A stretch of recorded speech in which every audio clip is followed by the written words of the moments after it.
Eu tenho uma palavra muito rápida e muito direcionada para nossas vidas que eu recebi do Senhor. Está em Marcos 5, versículo 36. A nossa versão é a revista atualizada, né? ARA. Veja bem, diz assim: mas Jesus, sem acudir a tais palavras, disse ao chefe da sinagoga: não temas, crê somente. Só a parte B, vamos lá. Não temas. Fala para o seu irmão aí: não tema não tenha medo, creia. Não tenha medo, creia.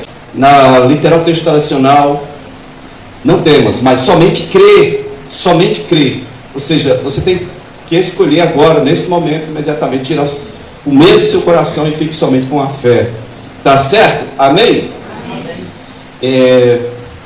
Na linguagem de hoje diz: não tenha medo, tenha fé. Não tenha medo, tenha fé. E na Bíblia Viva, a mesma coisa: não tenha medo, apenas confie em mim. King James, Richard. Mas Jesus não deu atenção àquelas notícias. E voltando-se para o dirigente da sinagoga, o encorajou, dizendo: não temas, tão somente continue crendo.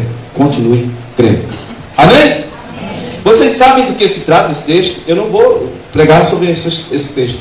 Eu só li esse versículozinho porque tem muito a ver com o que eu recebi do Senhor na quinta-feira. Eu dei uma ideia, assim, um esboço, tipo, escrevi na mão, 4 ideias que eu tinha que colocar lá para os irmãos. Quando eu cheguei lá, eu estava orando, pedindo que Deus, o Senhor manifeste a presença dele, e falava em nosso favor. E aí o Senhor falou comigo outra coisa. Então eu fui falar sobre essa outra coisa. Na quinta-feira eu fui falar sobre fé e medo. Fé e medo seria o tema que eu queria falar com vocês. Por que o pastor vai falar de fé e medo? É porque são duas coisas que estão relacionadas em quase tudo na nossa vida. E aí você pode perguntar de repente: por que isso está relacionado, pastor? Como assim? Eu vou explicar para você. Por que essas coisas estão relacionadas? Por que Deus criou a vida assim? Por que na vida dos que são participantes da natureza de Deus, que têm aliança com Deus, tem que passar por isso, por situações onde você tem fé, mas também teme, né? E é mais ou menos isso que eu queria que vocês compreendessem. O objetivo é o quê? Entender a dinâmica de Deus, entender a forma como Ele trabalha no relacionamento pessoal conosco, para que nos dê crescimento e para que Ele tenha glória em tudo. Esse é o meu objetivo, amém? Amém ou não amém? Então Ele quer que nos mantenhamos firmes nele, vivendo para Ele, por Ele, com Ele e através dele. Ele quer que possamos estar conhecendo Ele e possamos estar fazendo com que Ele seja conhecido. Mas isso não vai acontecer somente quando eu e você abrimos a Bíblia e pregamos para as pessoas. Nós estamos vivendo dias em que as pessoas elas não aceitam muito bem a palavra de Deus, mesmo sabendo que a Bíblia é a palavra de Deus. Eles dizem que Bíblia é papel, você escreve o que você quiser. Então, o que as pessoas entendem como algo de Deus não é um bom pregador. Você não tem que ser um bom pregador, não é ser um bom teólogo, não. O que elas entendem que vem da parte de Deus são as demonstrações de poder pelo Espírito Santo. Eu posso passar o ano inteiro pregando para você aqui e não convencer você de forma alguma. Mas eu posso simplesmente fazer uma oração por você. Você é curado de uma doença incurável, diga-se de passagem, e aí você vai crer que isso não veio de mim porque eu não tenho estudei. Você só vai crer que Deus fez isso por você. Amém? E aí então você vai dar atenção àquilo que eu pregar para você. Porém, o primeiro ponto aqui que eu quero colocar, eu vou de forma bem resumida, eu queria falar 3 pontos com vocês. 3 pontos a serem abordados. O primeiro, motivo por que Yahvé, o nosso Deus, exige uma fé isenta de medo. Segundo ponto, como esse Deus que é nosso Yahvé, ele trabalha o aumento dessa fé. E terceiro, qual é o objetivo final dele para conosco? São 3 pontos bem simples. Amém? O primeiro ponto então seria: quais os motivos pelos quais Yahvé exige essa fé isenta de medo, livre de medo? Quais são os motivos pelos quais ele faz isso? Primeiro motivo pelo qual Deus exige de você uma fé em detrimento do medo, uma fé isenta de medo, é que o medo sempre está presente quando você encara algo que é impossível. Quando você encara uma situação que é difícil, não é nem impossível, você já teme. E então o medo fica presente e você tem que ser a pessoa responsável por tirá-lo para viver a fé do Senhor. Porque sem fé é impossível. Então sem fé é impossível Deus participar disso. Ah, pastor, como é que eu faço para tirar o medo? Então me tira o medo, Não é o Senhor que vai tirar, é você que vai tirar. É algo da sua natureza. Eu vou te ensinar a forma bem simples. Você simplesmente crê na promessa e confessa ela para você mesmo. Depois você confessa a promessa para todo mundo. Amém? Estão entendendo? Em suma, seria isso. A primeira coisa que acontece com você, de situações difíceis, ou situações impossíveis, né? Sabe? É o medo. E é interessante, essa relação entre fé e medo é interessante por quê? Veja bem. Quando eu falo de coisas impossíveis, eu estou falando de algo que pede que entre em ação a minha e a sua fé. Mas não é natural que a fé apareça. O que naturalmente aparece é o medo, é o receio. Ok? Isso é um problema. Se a gente não souber como fazer para governar, direcionar isso em nossa vida. Então, isso é algo recorrente, porque a nossa natureza terrena aqui decaída, né, depois do pecado, ela é imutável nisso. Ela é imutável. Você entra, por exemplo, aqui quem já foi no Limo Fight, tinha uns Limo Fight aí, né? O pessoal coloca igual gato briga, os caras lá baixo. Como diria o cearense antigo, jogar tapa na orelha, né? Um do outro aí, para ver quem é que aguenta mais peso. Limo Fight, né? Você chega lá, quando você olha o tipo do cara, você diz assim, mamãe, eu quero ir para casa. Quando você olha o cara está do seu tamanho, você olha para ele e diz assim, a primeira mãozada eu vou cair 2 vezes. Uma quando a mão dele bater no meu pé do vidro, outra quando eu me lembrar, né? E aí você já treme e diz, já era. Naturalmente todos têm medo. Quer ver uma prova disso? Lá, todo o exército de Israel, que era composto por valentes, diga valentes. Fala-se na época de Saul, de 600 benjamitas, os caras eram canhotos, eles atiravam pedra, por exemplo, eles eram bons de batalha, mas eles atiravam pedra, não era com a estilingue que a gente usa, que era com a funda, eles atiravam pedra em um fio de cabelo e acertavam. Sem falar, aí vamos aqui sem óculos, não consigo ver um fio de cabelo, só se chegar bem pertinho, um fio de cabelo, coloca o fio aí, sujeita lá na porta da igreja e fala assim para mim, pela fé. Vou jogar pela fé, porque não dá para a gente enxergar. O cara enxergava um fio de cabelo, jogava uma pedra e acertava. Os caras eram valentes. Esses caras estavam lá. O que acontece? Davi chega lá para trazer o lanche para os irmãos, estava todo mundo com o rabinho entre as pernas, dizendo, o que você veio fazer aqui? Você veio fazer vergonha para a gente? E o Davi, não, esse incircunciso vai morrer. Igual aqueles cachorros, eu vou sair com o cachorro da Velma, o Wood. Aí os mais valentes são aqueles pequenininhos que cabem na palma da mão. Pula muito. E é uma zoada, barulho. Se deixar bem para cima mesmo, né? Então Davi parecia um pinche. Rapaz, é um nome esquisito. Dizem que esse bichinho ele morre porque ele é muito assim, hiperativo. O pessoal tira o rabo dele, ele fica correndo atrás do rabo invisível, estressa, morre fácil. O Davi era como um cachorrinho daquele perto de um husky siberiano, ou de um, sei lá, um pitbull. O Davi estava fora de si. Ele disse, não, esse cara está vacilando, ele vai morrer, está falando contra o Deus de Israel. Os irmãos de Davi, cala a boca, você veio fazer vergonha para a gente aqui? Rapaz, cadê a sua ovelha que você estava cuidando, hein? E aí Davi disse, não, peraí, eu vou, ei, como é que é? O que o rei disse que ia dar para quem aí, para que matasse ele? Não, ele vai ficar isento de imposto da família, vai casar com a filha do rei. Não, mata, pode deixar, eu vou matar ele. Davi estava doido, perturbado, estava possuído pelo Espírito Santo. Hein? Por que Davi não estava com medo? Você já parou para perguntar?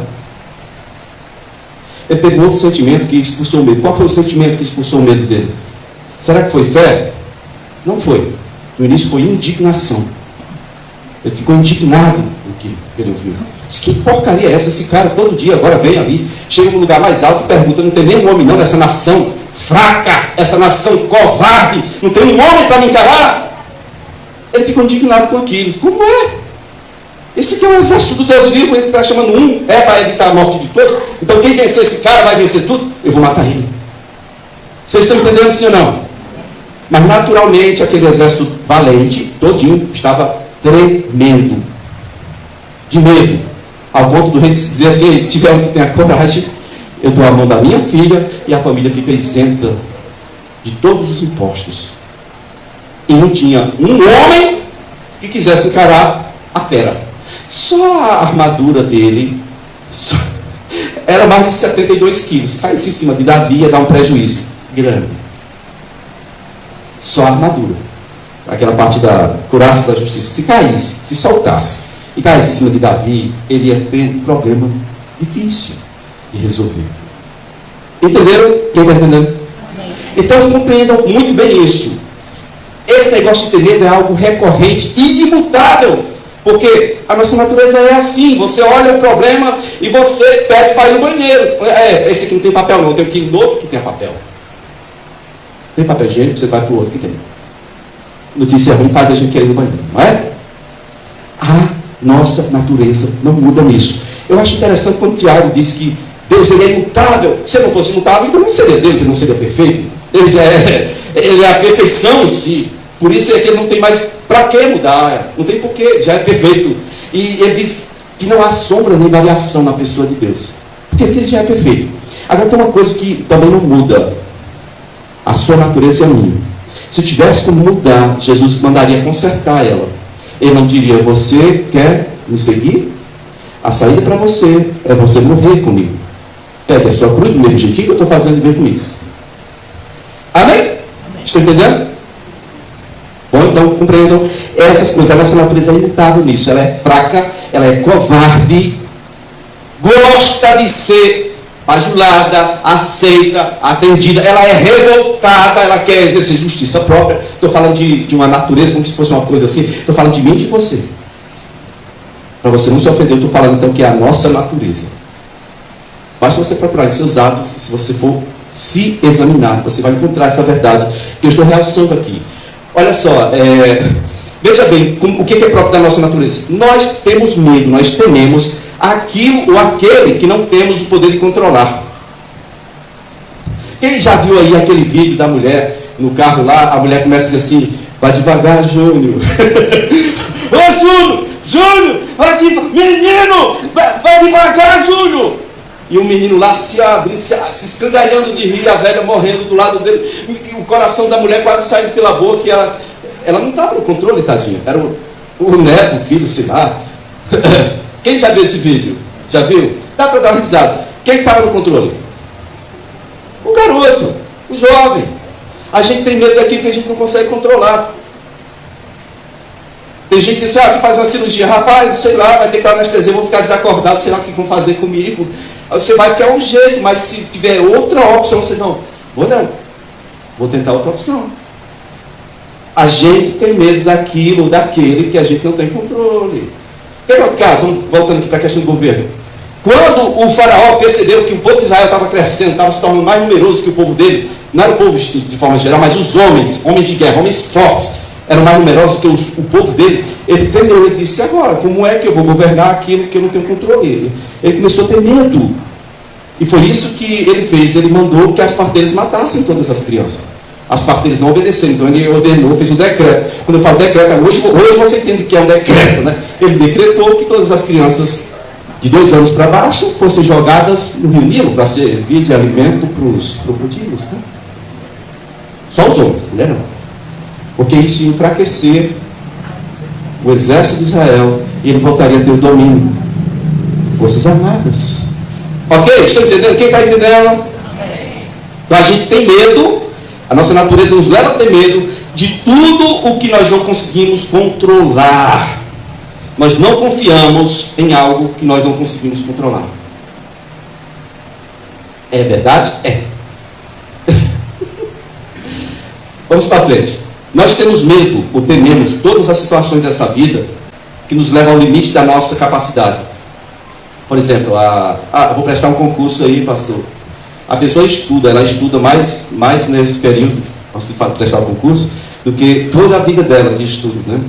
Mesmo assim, ela vai com as pernas bambas. Chega o dia da prova, ela diz, é bem ali, mas me leve de cadeira de roda, porque minhas pernas não me deixam nem chegar no lugar da prova. A pessoa vai frágil. A gente tem medo de tudo que nos leva ao nosso limite. Quem aqui tem medo de brincar, de tomar fôlego, prender fogo debaixo d'água? Tem medo? O que você pensa? Pode ser que dá um troço lá e eu não subo mais, vou morrer. Vai dar uma brincadeira. Tudo que nos leva ao nosso limite, a gente teme, a gente tem medo. É cruel, mas é isso. E tudo que possa ser constituído como uma ameaça ao que somos, ao que temos e ao nosso poder. Se alguma coisa nessa vida se constitui como uma ameaça a quem você é, ao que você tem, ou ao seu poder, você teme. E logo você se organiza para dizer, não é aqui não, é mais rápido dar ruim, velho. Logo você se organiza, né? Vai dar ruim. Não vem não, que vai dar ruim. Por quê? Você está mexendo onde não pode. Vai mexer no que eu sou. É o nome de Deus, né? Eu sou. Vai mexer nas minhas coisas, que é meu. Vai me roubar. Vai me tomar o que é meu. Ou eu simplesmente a situação vem me ameaçando, eu vou perder. Eu temo. Ou quando você está sob ameaça de perder o seu poder. Pode imaginar todas as formas de poder que você tem. Você acha que não tem poder de nada? Mas você veio andando para cá, não veio? Quem está me enxergando aí? Quem está me ouvindo? Quem tem suas funções todas no lugar? Você já imaginou o tanto de poder que você tem? E que se tivesse sob ameaça, você ia fazer tudo para manter? Enquanto você tem. Ou então tudo que ameaça o que eu sou, o que eu tenho e o que eu faço, ou seja, o meu poder, eu temo isso. Tem mais um ponto aqui. Nós tememos as pessoas, vamos dizer aqui, ou coisas, né? Que são maiores e mais fortes do que nós, em todos os sentidos, seja físico, espiritual, emocional, intelectual. Nós tememos. O fulano sabe mais do que eu. O fulano é mais bonito do que eu. O fulano tem mais poder, ele é mais desenrolado do que eu. O fulano já namorou com não sei quantas meninas. Eu só armei uma, foi graças a Deus, porque ela estava com problema de cabeça. Eu casei com ela. É brincadeira. A Loura está rindo aí. Ainda bem que ela ficou hipnotizada até o dia do casamento. Senão eu estava solteiro, negado, até hoje. Mais feio que bater em mãe. Pobre não, tadinho. Se me chamasse de pobre, eu estaria me elogiando isso. Graças a Deus me subiram de nível aí. Bom, o que acontece é isso. Quando você se sente menor que alguém ou alguma coisa que é maior do que você tem medo. Já ouviram falar em ciúme besta?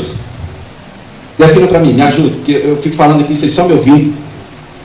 O que é ciúme besta que o cearense fala? Ou ciúme não é ciúme besta? O que é ciúme besta? Fala, você está aqui pertinho. Fala isso, o que é ciúmes besta? O pessoal que está ouvindo entender. Sabe não? Não, ele não namora, não, é alguém. O que é ciúme besta? Fala aí. Fala, Agostinho. Ciúme besta é ciúme sem fundamento, não é não? Não tem nada aqui, tá vendo que aqui, ô Jéssica? Ô Jéssica, não tem nada a ver, né? Agostinho é meu primo, tá? Aqui. Ciúme besta é isso, né? É um negócio sem fundamento. Mas tem uma base. Todo ciúme besta tem uma raiz chamada insegurança na pessoa que está sentindo assim. Por que ela é insegura? É uma situação de si, estou perdido. Eu perdi aqui, então deixa eu me precaver e lá vem o ciúme besta. Ei, não quero você olhando para fulano. Não olha não, eu furo o olho. Vai ficar sério, vai ficar só comigo. Nem que eu tenho que carregar para cima e para baixo, mas é só minha pessoa. Eu vou te limitar, mas espera aí. Entendeu o que é o ciúme besta? É uma evidência de uma fragilidade emocional, estrutural que a pessoa tem. E isso, o pior, isso não vai mudar. Depois que casar, conserta. Vírgula, só que não. Só que não. Perdeu, Playboy. Você agora vai ter que entender como é que resolve isso. Tá bom? Resolve assim não. Esse casamento não resolve. É só um dos exemplos que eu estou dando aqui. A gente tem esse problema. Sabe? A gente tem medo de quase tudo. E a vida, às vezes, parece uma disputa infindável. São combates, né? Toda área que você se move, parece que está havendo um combate e você tem o dever de se posicionar para vencer. Mas, às vezes, é o seguinte, alguém te bate daqui, quando você se vira, alguém te bate de lá, e parece que é assim, um dia você apanha deles, outro dia eles batem em você, e você vira uma coisa assim, costume. E a pessoa não se posiciona, porque ele já disse que, para si mesmo, que a vida é assim mesmo. Tem gente que já fez música com relação a isso. Dizendo por que uns nascem para se dar tão bem e outros se dar tão mal, né? Já morreu, não sei para onde foi, nem me interessa. Mas tem gente que já fez música com relação a isso. Perguntando por que a vida é assim. Uns parece que nascem para se dar bem e outros só para se dar mal. Não é. A vida não é assim. a forma como a gente encara a vida é que nos faz ficar presos a esse ciclo vicioso.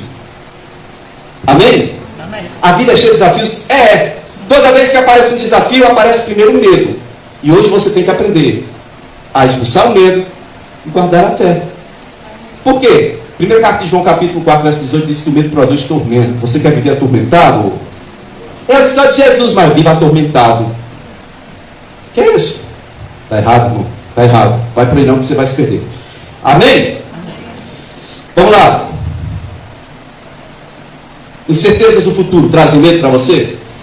Deixa eu falar algumas palavrinhas aqui. Provisão. Rapaz, eu não tenho nem tostão, nem conta eu tenho. Como é que eu vou viver? E se der um problema aí? A pessoa fica morrendo por causa de algo que não existe, chamado futuro. Provisão futura. Proteção, porque isso é necessário para todo ser humano. Ele precisa. Principalmente no início da vida, né? Certo? E aquele negócio de ter um nível de vida. Salomão pediu, não me deu o mínimo para eu não ficar praguejando, nem reclamando, nem me deu o máximo, ou sobrando, para eu não desprezar o Senhor. Esse nível que as pessoas querem, as pessoas humildes, né? Porque o louco quer tudo, de preferência tudo que vocês têm, tudo meu, comprei tudo meu, depois eu vou fazer um celeiro maior para guardar tudo meu lá dentro, e aí uma voz vai falar comigo, doido, você vai morrer hoje, você vai ficar para quem? É o sonho americano, né? Esse. Estou falando das pessoas humildes, elas querem um nível de vida para não viver mendigando e blasfemando contra Deus, nem viver desprezando Deus, não querem riqueza para não desprezar Deus. Porém, as pessoas querem esse nível de vida e colocam isso como algo futuro. Por que colocam isso como algo presente? É só um questionamento que eu faço, tá? Amém? Provisão, proteção. Trabalho hoje. O Senhor Jesus falou para você viver o hoje. Ele disse que não é porque você está morrendo e preocupado que o amanhã vai ser mais pesado, mais leve, não. Você não tem poder nenhum sobre o dia de amanhã. E vai ser diferente de hoje, vai ter, não tem nenhum dia igual, mas assim, basicamente vai ser a mesma coisa. Vai ter desafios, vai continuar sendo vida, porque vida sem desafios não é vida. É uma série de TV americana. Tá bom? Ou um filme, né, brasileiro, que sempre termina em choro, tragédia, etc. As incertezas do futuro nos fazem ter medo. Grandes adversidades do presente nos fazem ter medo, né? A gente às vezes tem que correr contra tudo e contra tudo para resolver toda a nossa vida. E coisas mal resolvidas do passado. Daí nós vemos os 3 problemas, as 3 doenças da alma. O estresse, que está ligado ao presente. A depressão, que é por causa de problemas mal resolvidos do passado. Ou seja, olha a loucura que o homem é. Olha o que ele faz. Ele pega o passado, diga passado. Ele puxa o diabo do passado, o presente, para ele viver e ficar doente e morrer, depressivo. Isso é doido, isso é muito louco. E a gente faz isso. Então, já tem o estresse no dia de hoje, tem a depressão do passado, e de quebra tem aquele problema de ansiedade. Futuro é ansiedade. Ele causa isso. Será que eu estou passando? A unha já está bem aqui, ó. Chegando na churela. Não tem mais unha para roer, a pessoa vai roer. Ansiedade. Cuidado, viu? Negócio de roer, pelo amor de Deus. Dá problema no estômago. A sua alma já está lá. Não vou dizer arrombada não, porque você vai achar que eu estou exagerando muito. A sua alma está muito infeccionada. Quando você come... Que sabor que tem unha, gente? Põe esparadrapo, por favor. Põe alguma coisa. Não fica comendo unha, não. Pelo amor de Jesus. Quando você enfiar, sentir que é esparadrapo, você tira e diz, Jesus! Começa a louvar o Senhor. Direciona a sua atenção para outra coisa. Ou para outra pessoa. Caso de Jesus. Amém? Bom, vamos lá. Estamos terminando a primeira parte, tá? Nós tememos o sobrenatural. Menino, eu estava deitado na rede, entrou um vento que chega balançou. Eu pulei, só que quando eu fui correr, eu travei de medo e disse, Jesus, é na alma. Já escutei tanta história esquisita. Tem alguns crentes que morrem de medo de uma manifestação demônio. Rapaz, se fosse andar comigo na época que eu vivia lá em Minas, era eu andando, está aqui o papel higiênico, está aqui então para você, de comprar um bolo, né, para cada um, se andasse comigo, porque todo santo dia era só isso, expulsar demônio, curar, era só isso, o meu ministério lá era somente isso, direto. Quando a gente virava, demônio, sabe? Tem uns que estavam incubados, que a gente jurava que a pessoa era crente mesmo, mas aí eu olhava assim, via lá o demônio, isso não é acredito. Tem demônio, que é isso, Jesus? Não pode, mas estava lá o demônio. Depois eu chegava lá disfarçado, apertava a mão da pessoa, e aí, já entendeu? Já, sabe? Quando não entortava assim todinho, começava a falar estranho. E eu achava legal isso para mim, eu me divertia com isso. Tem gente que morre de medo. Os demônios morrendo de medo dos crentes, os crentes correndo dos demônios. Ai, meu Deus. O sobrenatural. As pessoas têm medo. O sobrenatural. Deus criou primeiro o céu e a terra. Ele tem medo das coisas espirituais. Ou seja, tem medo de quem tu domina, ou quem tu conhece, né? Deus criou primeiro o céu, as coisas espirituais. As coisas que existem, as coisas que você está vendo, elas vieram existir a partir das coisas que não vemos. As coisas que você não vê, elas são antes de você existir. Para que medo? Eu tenho mais medo de uma pessoa mal intencionada do que do demônio. Por quê? Jesus me deu autoridade sobre todos os demônios, mas sobre as pessoas nem tanto. Entendeu? Vamos lá. Queridos, as pessoas têm medo do sobrenatural, tem gente que tem medo de tudo. Tem medo de chuva, de raio, tem medo de ter as coisas, não saber usar, tem medo de não ter as coisas, tem medo de ter, tem medo de ser, tem medo de tudo, de poder.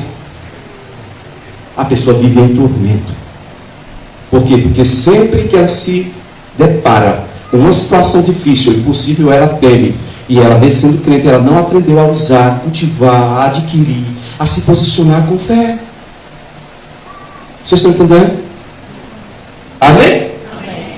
Bom, olha bem. A última coisa que eu quero falar aqui sobre o que a gente teme é as pessoas. Quem é que não tem medo de ser traído aí?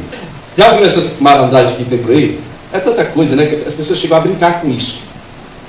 Mas fale sério mesmo, tirando as musiquinhas, as brincadeiras. Você não tem medo de ser traído, não?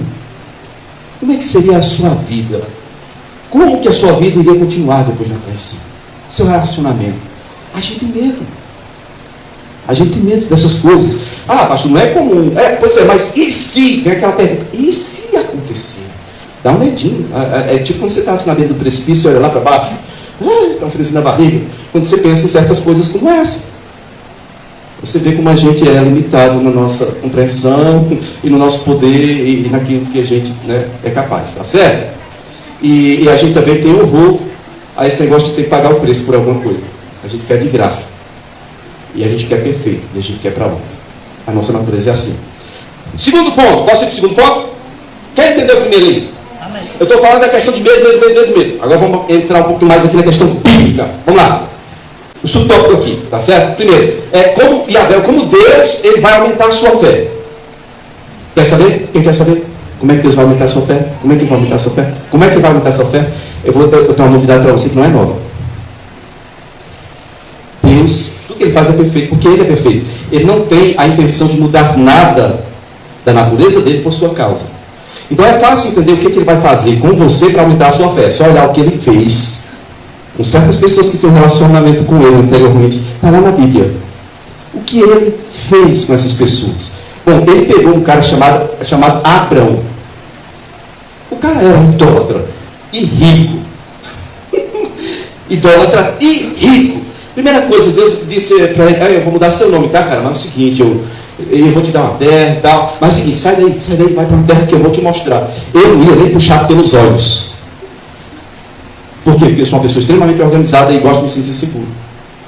Se Deus disser, sai daqui, vá para a China. Não, você vai morrer na Coreia do Norte. Tá bom, eu estou indo.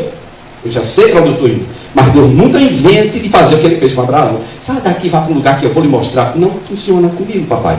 Só se Ele me quebrar todinho e depois me mandar beijar. Todos os ambientes. Mas não funciona comigo. Ele já sabe, Ele me fez assim. Com Abraão foi assim. Ei, você vai sair daí, vai para uma terra que eu vou te mostrar. O cara era idólatra e rico. Ele foi para a terra de Canaã, descendente de Noé, né? Canaã é filho de Cã, aquele que foi amaldiçoado. Seja servo, escravo, seus irmãos. Por causa daquele evento lá da manguaça que ele tomou, Pileque, né? Ficou de Pileque e foi visto pelo filho do Senhor. Bom, preste bem atenção aqui, olha só. Como é que Deus vai fazer? Ele vai pegar um cara que tem vontade de ter mais do que o que ele já tem. O cara já é rico, ele precisa de muita coisa? Não, ele já é rico. Mas ele conhece o coração desse cara. E ele sabe que Deus tem valores maiores do que o que Abraão tinha. Abraão tinha riqueza natural, Deus tinha riqueza espiritual, coisa que esse mundo não tem. E o Senhor quer chamar ele para um relacionamento. Depois de 13 vezes na Bíblia, depois de 11 vezes na Bíblia, claramente 11 vezes, ele aparece para Abraão. Depois de 11 vezes, o cara já é configurado como amigo pessoal de Deus e pai da fé. Dá para você? A última vez que Deus fala com ele claramente foi naquele evento em que o Senhor tinha dito para ele 13 vezes, porque 11 vezes foi, né, contado ali até a época do Ismael. E até a época que ele fez 99 anos.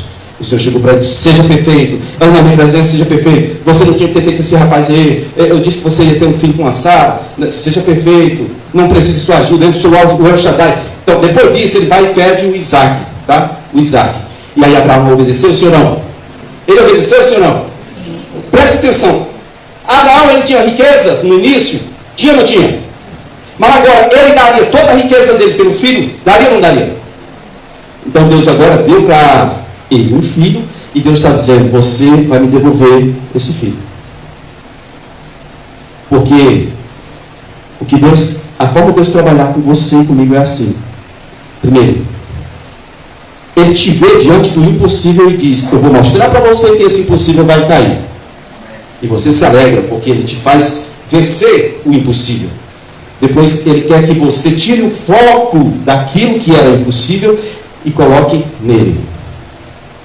Não podia ser o filho mais importante do que Deus, Abraão. Amém? Amém? Amém? Abraão tem um novo nome, tem tudo diferente. E agora tem uma riqueza que ninguém pode tomar, que é a amizade com Deus. Olha, quando o Senhor veio destruir Sodoma, ele disse: rapaz, eu não vou fazer isso sem conversar com meu amigo Abraão. É muita moral, velho. Não é não? Deus não podia não ter destruído Sodoma, Gomorra. Não, eu vou conversar primeiro aqui com Abraão, porque, sei lá, eu quero informar ele, meu amigo. Vocês estão entendendo? Quem está entendendo? Essa é a dinâmica de Deus. Por exemplo, a promessa do Senhor, ele falava o seguinte: você vai ser pai de uma numerosa nação, por isso eu vou mudar o seu nome de Abraão para Abraão. Ok? Estão entendendo? Aí qual é o problema, pastor? Não, o cara é rico e tudo, mas a mulher dele é estéril. Você está entendendo que a promessa está frontal àquilo que é impossível para ele? Não é que Deus fez com que ela ficasse estéril, pessoalmente não. Ele pega você em uma situação e diz: eu vou te mostrar que o impossível e nada para mim é a mesma coisa. Para ver se você consegue amar a Deus, para ver se você consegue ter aliança com Deus e consegue se tornar participante da natureza de Deus.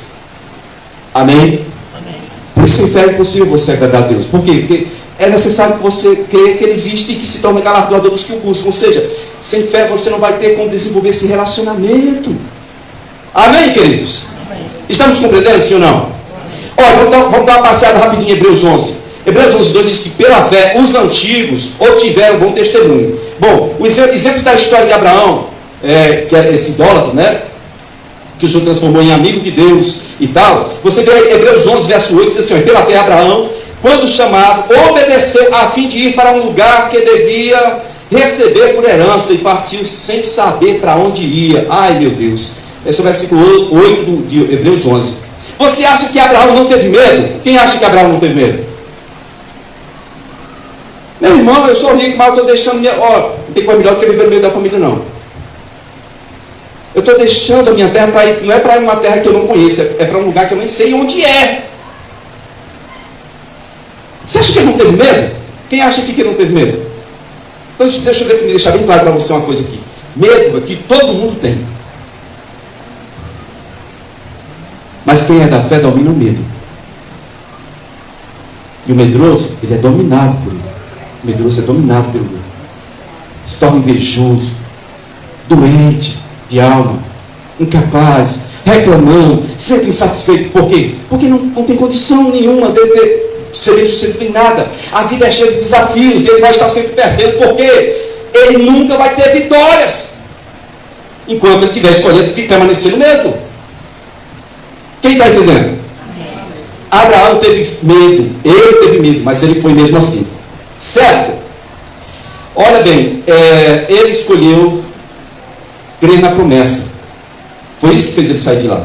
Fala para o seu irmão, e você crê na promessa de Deus? Pergunta ele, dá uma sacolejada nele. E não dorme não, irmão. Você crê nas promessas de Deus para você? Crê? Pergunta ele, acorda, limpa a boca assim que estava babando, estava dormindo. É brincadeira. Você crê na promessa de Deus? O que te motiva, meu amado, não pode ser ambição pessoal. O que te motiva tem que ser a promessa. Porque se não for a promessa, vai ser o medo. Sabia que medo é uma força motivadora terrível? Já contei para você como um cara que caiu dentro do mercadinho, tinha 3 pitbulls lá dentro. Ele saiu, quando chegou a polícia, estava tudo manchado de merda, ele estava todo cagado, querendo sair de lá. Foi em Mossoró isso, aí eu vi lá a história.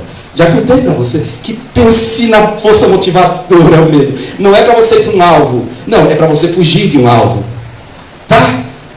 Então ou você é movido porque você crê na promessa, ou você vai ser movido pelo medo. E você vai ser movido para onde você não quer ir.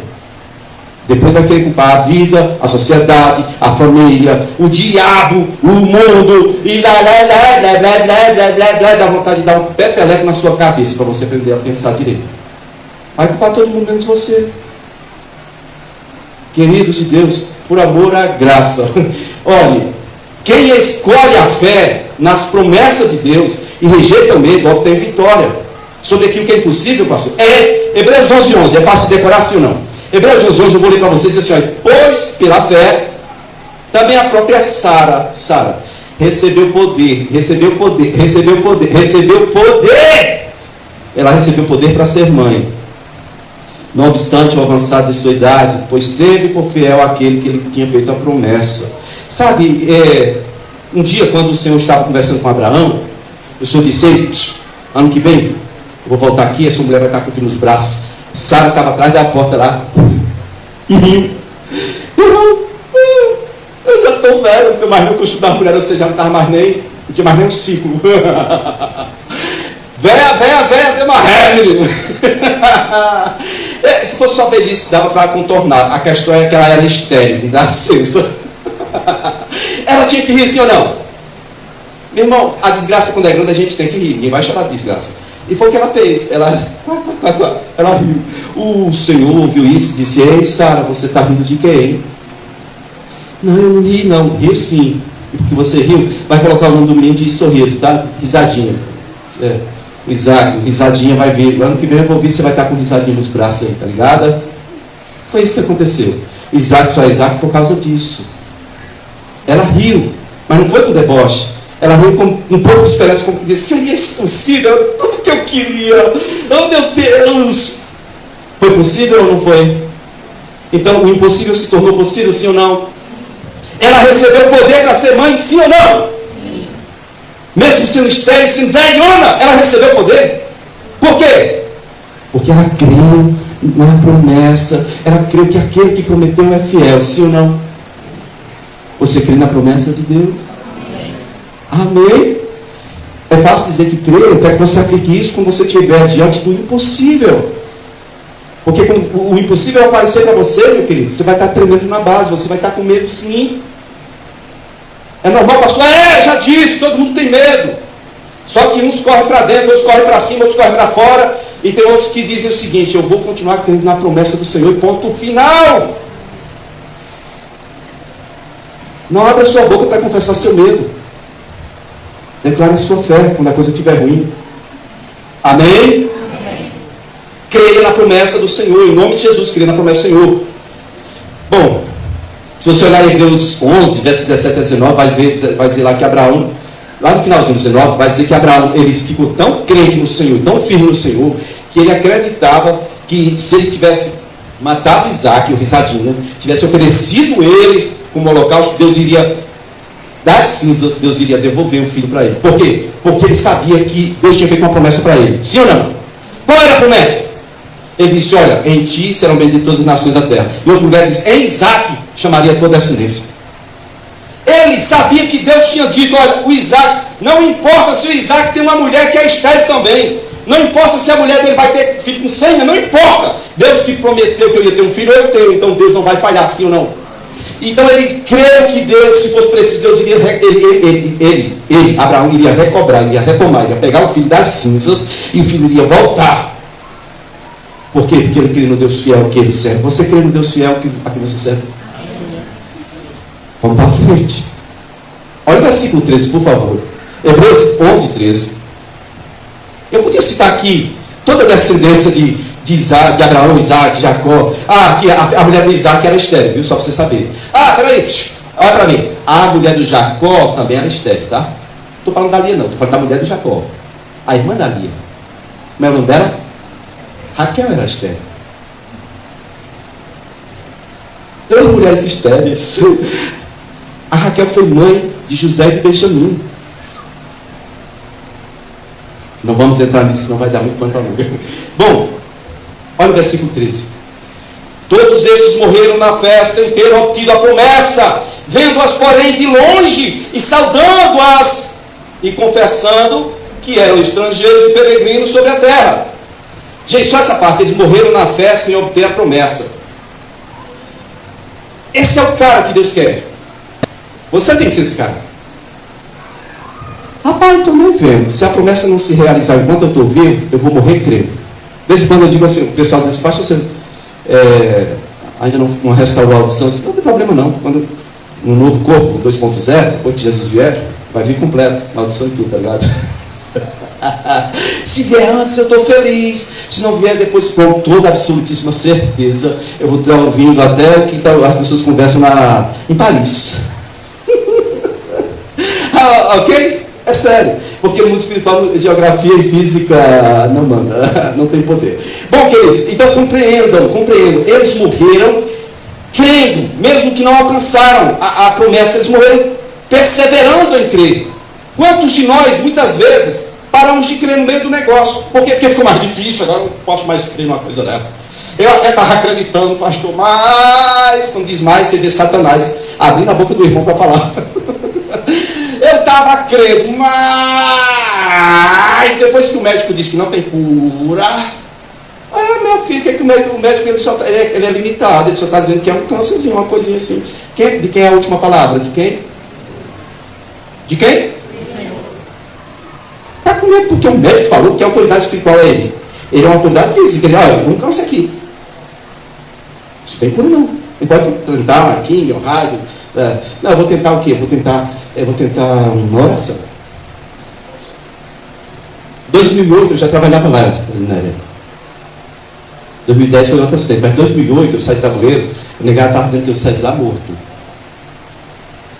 Eu só tive 10 dias de afastado, eu voltei a trabalhar, eu via 3 pessoas assim, ó.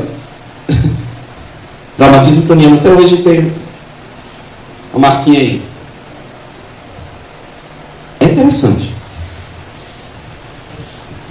Porque as 2 vezes que foram fazer exame na minha cabeça, ficou uma mancha lá. Meu pai foi comigo examinar na minha cabeça. Eu estava vomitando. Tinha uma mancha enorme. E aí, lá na emergência, eu olhei assim, parecia um mar de gente. O piscinão chamado, né? JF. E eu já estava vomitando, tinha gente vomitando em cima de mim, eu já estava com raiva. Não enxergava direito. Aí disseram, olha, tem aqui, essa mancha aqui, ó. Eu disse, o que é isso aí? Isso aí pode te matar, de hoje para amanhã. Mas pode não te matar. Eu falei para meu pai, disse, pai, a ambulância ainda está aí fora? Ele disse, vamos embora. Mas você vai embora como, rapaz? Eu digo, não, eu vou ficar esperando aqui para a semana que vem para eles olharem uma mancha que pode me matar ou não me matar. Se me matar, eu estou feliz. Se não me matar, eu continuo feliz, porque eu estou com Jesus. Vamos embora para casa. Vem embora. Sabe, irmãos, a melhor coisa que você pode ter em sua vida é essa presença de Jesus. A segunda melhor coisa que você pode ter em sua vida é acreditar nas promessas dele, porque ele nunca falhou comigo. Ele nunca vai falhar com você. Não dê lugar ao medo, não. Quando a gente dá lugar ao medo, as pessoas dizem assim que tem um músculo que retrai. Eu digo é o da língua. O negro que está com medo, a primeira coisa que ele faz é ele grita. Você viu quando Jesus vinha, andando sobre as águas?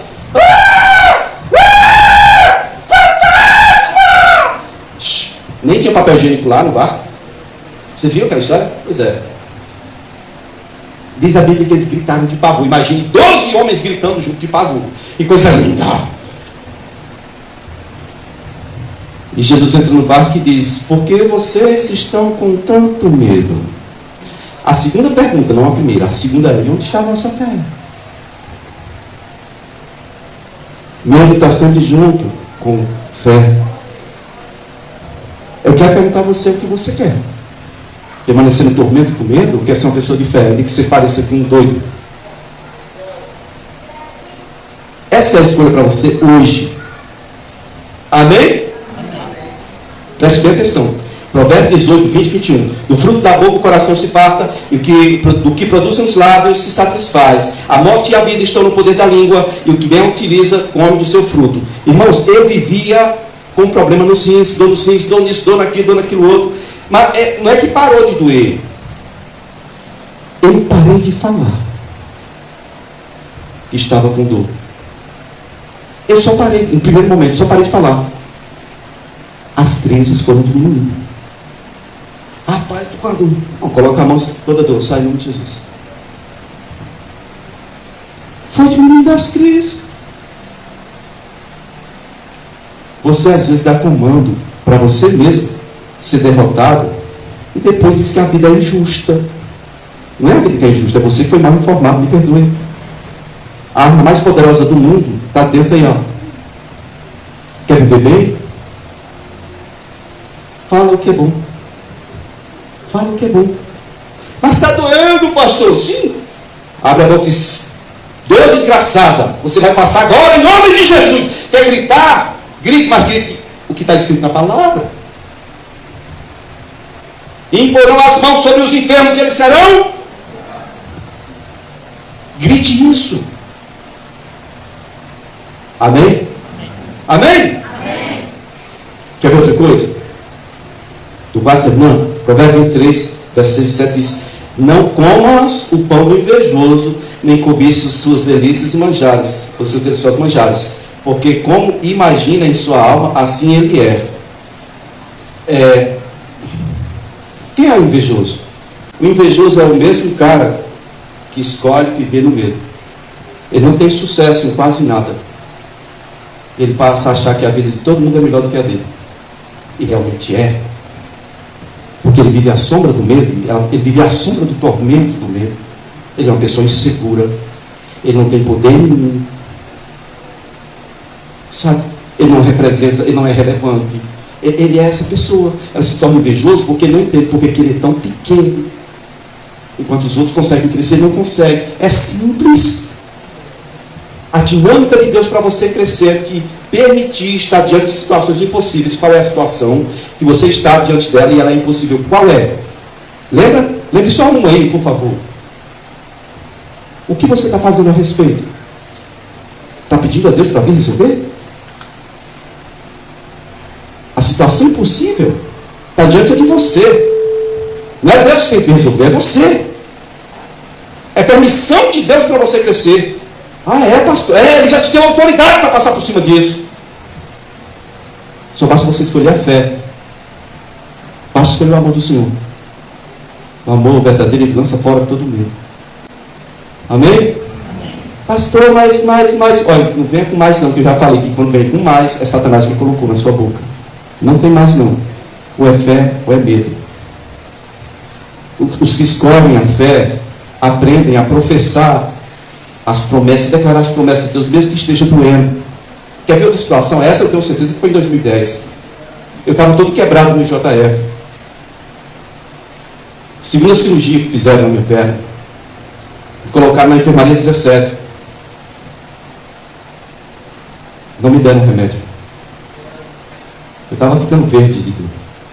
Estava torcendo aquele negocinho da maca. Estava quase quebrando os ossos de fazer força para a dor passar. E parece brincadeira, mas o cara que estava ao lado foi levado. Eu nunca vi aquilo. O cara, você estava. O que tinha acontecido? Ele estava assim na cama. Levaram ele para lá. Eu imaginei que tivessem dado o medicamento que era para mim. Deram para ele. A mim não me deram nada. Depois das 11 da noite, eu já estava para não suportar. Meu pai do lado, eu não gemia muito, porque também tem problema de audição. Eu trincava o dente, eu tentava amassar aquelas borras. E quando ele me via, ele disse, está doendo? Eu, só um pouquinho. E ele começou a perturbar todo mundo no hospital. Quem conhece meu pai sabe que ele ficava quieto. Ele disse, não deram remédio para o meu menino não deram. E começou a fazer confusão lá dentro e tal. E ninguém dava atenção. Ele sentou ao meu lado, eu estava orando. Eu peguei a mão dele e disse, pai, nós temos que buscar o Senhor também quando está doendo.